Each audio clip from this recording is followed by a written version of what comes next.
নিজের চোখে দেখা হলো না স্বরাষ্ট্রমন্ত্রীকে, শোনা হলো না তার মুখের কথা। শারীরিক অসুস্থতার কারণে নেতাজি ইন্ডোর স্টেডিয়ামে স্বরাষ্ট্রমন্ত্রী অমিত শাহকে দেখতে গিয়ে নদিয়ার হাঁসখালি ময়ূরহাট 1 নম্বর গ্রাম পঞ্চায়েতের প্রধানের মৃত্যু।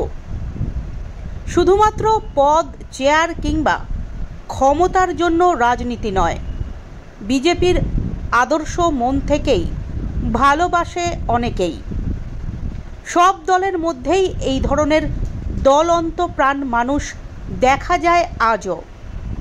দলীয় নেতৃত্বের মুখ থেকে একটু কথা শোনা কিংবা নিজে চোখে একবার দেখার জন্য বহু বাধা প্রতিবন্ধকতা অতিক্রম করেও পৌঁছে যান সভাস্থলে, কিন্তু শেষ দেখা আর হলো না। উচ্ছ্বাস নিয়ে গিয়ে ফিরে এলো নিথর দেহ, পড়ে রইল প্রধানের চেয়ার। কলকাতার নেতাজি ইন্ডোর স্টেডিয়ামে দেশের স্বরাষ্ট্রমন্ত্রী অমিত শাহের মিটিংয়ে গিয়ে মৃত্যু হলো নদিয়ার হাঁসখালি ময়ূরহাট 1 নম্বর গ্রাম পঞ্চায়েতের প্রধানের। পরিবার সূত্রে জানা গিয়েছে, রবিবার সকালে ট্রেন ধরে অমিত শাহের মিটিংয়ে যান প্রধান দীপঙ্কর দাস। মিটিংয়ে যাওয়ার পর বুকে যন্ত্রণা অনুভব করেন প্রধান। সঙ্গে সঙ্গে স্থানীয় কর্মীরা প্রধানকে এসএসকেএম হাসপাতালে নিয়ে যায়। হৃদরোগে সেইখানেই মৃত্যু হয়েছে প্রধানের।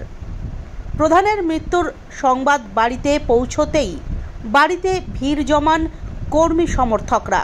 কান্নায় ভেঙে পড়েন তার স্ত্রী ও পরিবারের লোকজন।